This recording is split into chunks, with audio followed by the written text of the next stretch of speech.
जी अस्सलाम वालेकुम viewers. Today we will discuss the topic of pressure. आज जो हमारा टॉपिक है प्रेशर का वो वेरी इंपॉर्टेंट टॉपिक है।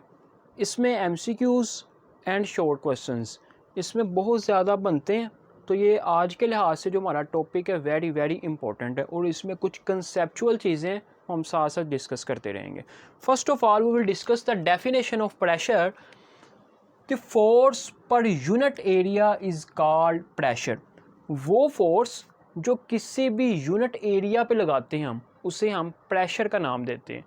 अब जो प्रेशर का फार्मूला है P is equal to F over A, ये फिज़िक्स में भी आपने पढ़ा होगा। जो फार्मूला प्रेशर का क्या है, एफ ओवर ए।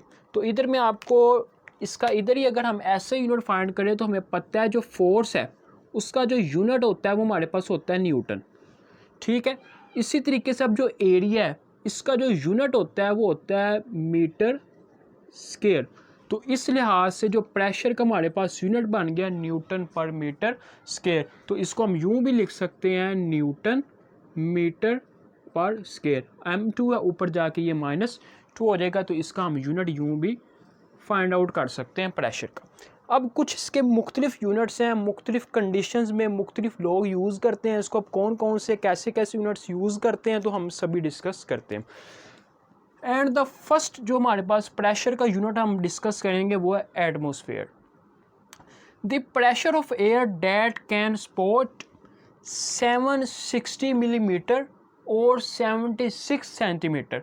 अब जैसे हम 760 मिलीमीटर या 76 सेंटीमीटर मरकरी, अब इसको हम यूं भी लिख सकते हैं या हम इसे यूं भी डिफाइन कर सकते हैं, कूलम एट सी लेवल एट 0 डिग्री सेल्सियस। अब ये बात लाजमी याद रखनी है, जब भी हम किसी भी चीज़ का यूनिट निकालते हैं वो हम सी लेवल पे फाइंड करते हैं और उसका जो टेम्परेचर हमने प्रेशर के लिए रखा है वो हमारे पास है 0 डिग्री सेल्सियस। अगर हम इसका टेम्परेचर बढ़ा देंगे, हाइट बढ़ा देंगे, तो एटमॉस्फेयर का जो प्रेशर का यूनिट है एटमॉस्फेयर पे वो भी क्या हो जाएगा, चेंज हो जाएगा। इसी वजह से अगर हम चाहते हैं कि हमारे पास ये परफेक्ट यूनिट निकले तो हमें कंडीशंस भी फॉलो करनी पड़ती हैं। अगर इसमें से हम टेम्परेचर को चेंज कर देंगे तो ऑटोमेटिकली जो आपके पास वैल्यूज़ हैं प्रेशर की वो भी क्या हो जाएंगी, चेंज हो जाएंगी। या अगर हमारे पास हम सी लेवल पे लेते हैं, अगर हम इसकी हाइट को इंक्रीज़ कर दें या डिक्रीज़ कर दें तब भी वैल्यूज़ पे इफ़ेक्ट होगा।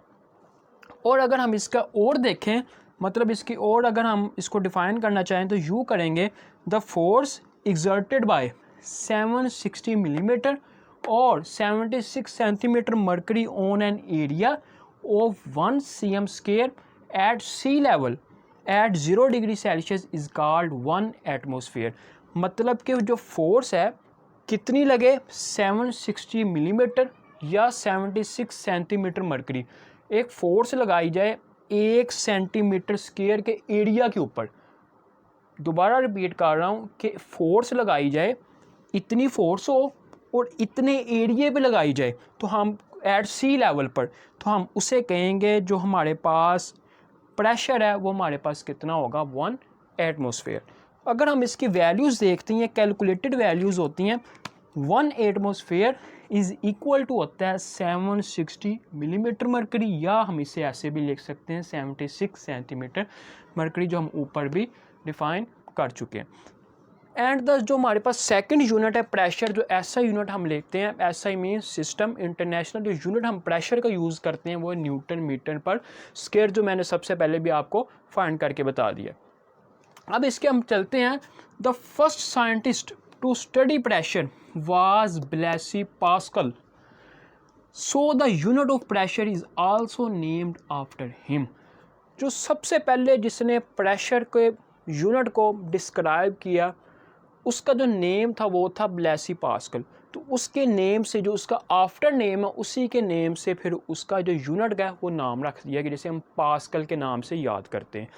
ठीक है, अब देखिए 1 pascal is equal to 1 newton metre per square. ये वाला न्यूटन मीटर पर स्क्वायर है, ऐसे यूनिट तो हम उसको 1 पास्कल भी लिख लेते हैं। अगर हम पास्कल को शॉर्ट एब्रीविएशन में लिखना चाहें तो हम लिखते हैं P&A। ठीक है, इसका शॉर्ट एब्रीविएशन है पास्कल का PA and is equal to 1 newton metre per square. Also अब ये वाली जो वैल्यू है ना हमारे पास, 1 atmosphere is equal to 101 0.01325 newton metre per square. ये कैलकुलेटेड वैल्यू है आपके पास। अब इधर से जो चीज़ समझने वाली है वो अब इधर ज़रा फोकस रख कर इधर मैं जो समझाने लगा हूँ चीज़, अब हमें पता है कि 1 एटमॉस्फेयर इक्वल है 101,325 न्यूटन मीटर पर स्क्वायर। अब हमें पता है 1 न्यूटन मीटर पर स्क्वायर किसके इक्वल है, 1 पास्कल। तो अब देखें ये 1 एटमॉस्फेयर वैसे का वैसे आ गया इज़ इक्वल टू 101,325, और ये जो न्यूटन मीटर पर स्क्वायर है ये किसके इक्वल होता है, 1 पास्कल के। तो इसी वजह से हम इधर लिख देते हैं 1 पास्कल। तो means 1 atmosphere is equal to 10325 को हम लिख सकते हैं 1 एटमॉस्फेयर 101,325, और न्यूटन मीटर पर स्क्वायर हमें पता है 1 पास्कल के इक्वल होता है, तो हमने इधर 1 पास्कल लिख दिया। और अगर हम इसको अगर चाहते हैं कि किलो पास्कल में लिखें तो हमें पता है जब भी हम किसी भी यूनिट में किसी भी चीज़ को कन्वर्ट करते तो क्या करते हैं, हमारे पास जो किलो है वो क्या होता है 10 की पावर 3 होता है।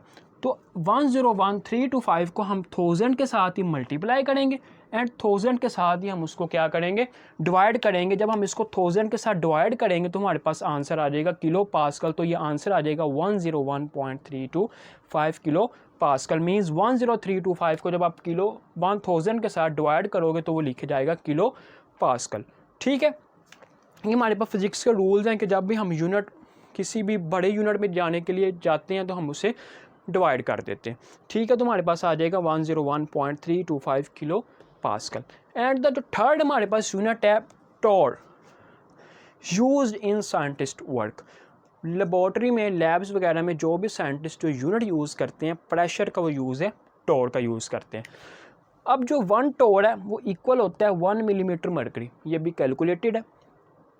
देन देखें 1 टॉर इज इक्वल टू इसके इक्वल है। अब देखें अगर मैं इधर दोनों तरफ 760 से क्या करूं, मल्टीप्लाई कर दूं, इधर भी 760 आ जाएगा इधर भी 760, mean 760 torr is equal to 760 millimetre mercury. और अब हमें पता है जो हमारे पास ये 760 मिलीमीटर मरकरी जो मैंने इधर लिखा है वो हमारे पास किसके इक्वल होता है, ये सबसे पहले हमने लिखा है 1 atmosphere is equal to 760 millimetre mercury. तो इसकी जगह हम ये लिख देंगे 1 एटमॉस्फेयर। ठीक हो गया। तो अब हमें पता है 1 एटमॉस्फेयर किसके इक्वल होता है, जो भी हमने भी फाइंड किया है 1 atmosphere is equal to 101,325 pascal. ठीक है, तो इधर हम लिख देंगे 101,325।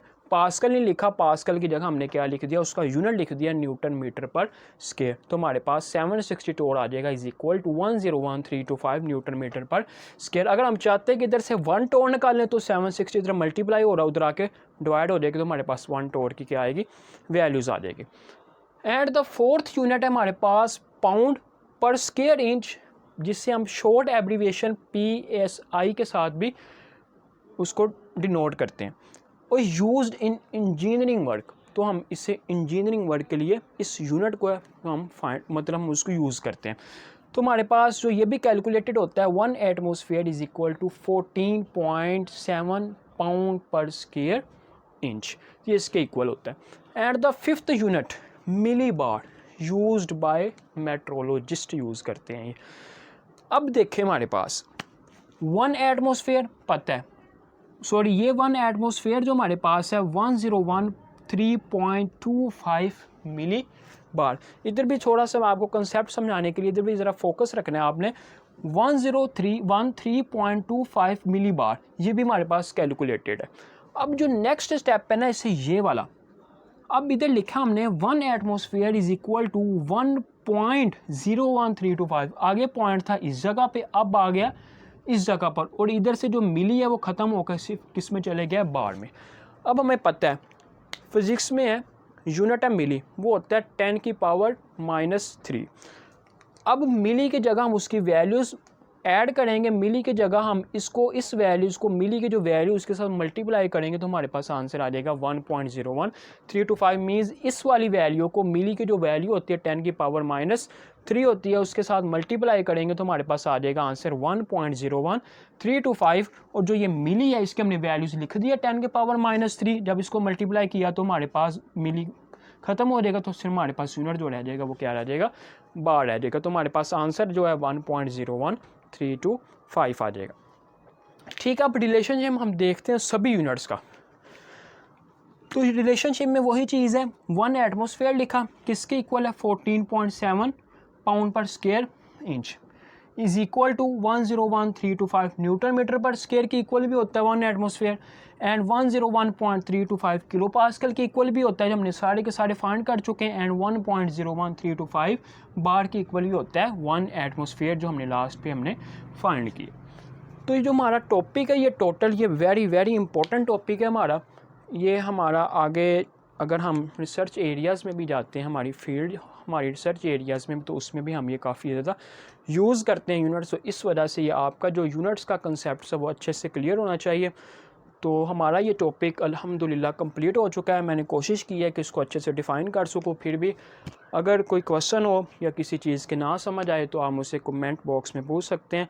बाकी we have finished this lecture, इंशाअल्लाह we will meet in next lecture. तब तक अल्लाह हाफिज़।